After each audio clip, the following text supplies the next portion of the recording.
Welcome to Thought for the Day. I'm Paul Hardingham, the Vicar of St Peter's, and today I want to share with you one of my favourite Bible verses. It's Ecclesiastes chapter 3, verse 11. He has made everything beautiful in its time. He's also set eternity in the human heart, yet no one can fathom what God has done from the beginning to the end. Now, if you're as old as I am, you'll remember that 60s hit Turn, Turn, Turn by the Byrds. The song's based on the verses that precede the one we're looking at. There's a time for everything and a season for every activity under the heavens, we read. Now that reminds me that the different seasons of life are not random, but part of God's plan. I can see that as I look back in my own life.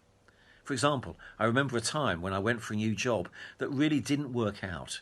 It wasn't the job I was expecting, and it left me feeling frustrated and disappointed. Yet this verse reminded me that God is still in control and that his timing is perfect. As it says, he has made everything beautiful in its time. So wherever you are today, whether waiting, wondering or worrying, remember God's perfect timing is always worth waiting for. But what I really like about this verse is what it goes on to say when it tells us that God has also set eternity in the human heart. Seeing the bigger picture of our lives makes us realise that God has created us for eternity. He's created us to live in relationship with him.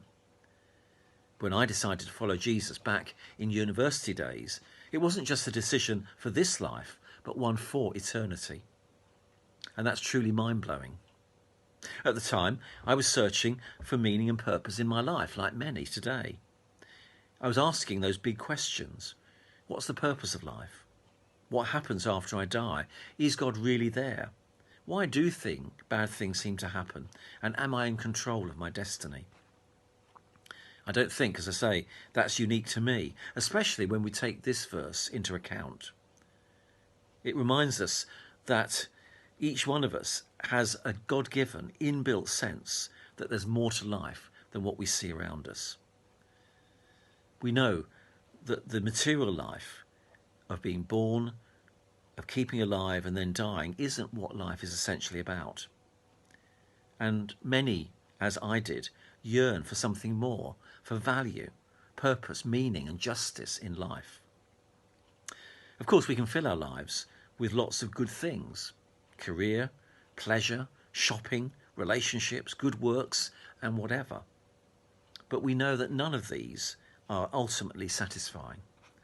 For the Christian, we know that the true source that meets our yearning and satisfies it is God alone, the God revealed in Jesus Christ.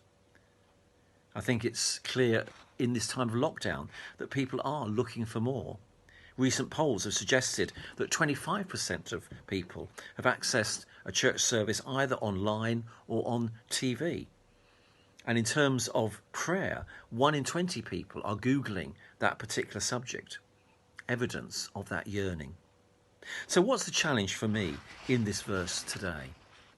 Firstly, I think there's a challenge about spending my time living for God in all that I do. And I do that because I know everything that I do counts for eternity. What an opportunity we have too to help a friend or family member to find a personal relationship with Jesus for themselves that will also count for eternity. Secondly, I would say, I have to accept that a lot of what happens in my current time or season, I don't fully understand. Very true, isn't it, when it comes to the virus and lockdown.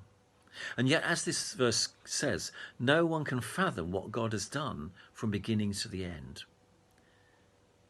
It's only ultimately in the light of eternity that we can understand the full consequences of what is going on. And so we can trust God with that.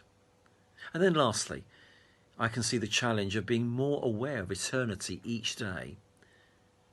After all, that's what my heart is geared to do. And it's especially when I find time to be with God in worship and prayer that I discover the true pleasure and fulfillment that belongs to eternity that can be my experience today. It was Augustine who famously said, "You have made us for yourself, and our hearts are restless until they find their rest in you. We can try and forget this sense of eternity, but the nagging questions about value, purpose and meaning never go away. And in these times in which we live, it's even harder to forget this.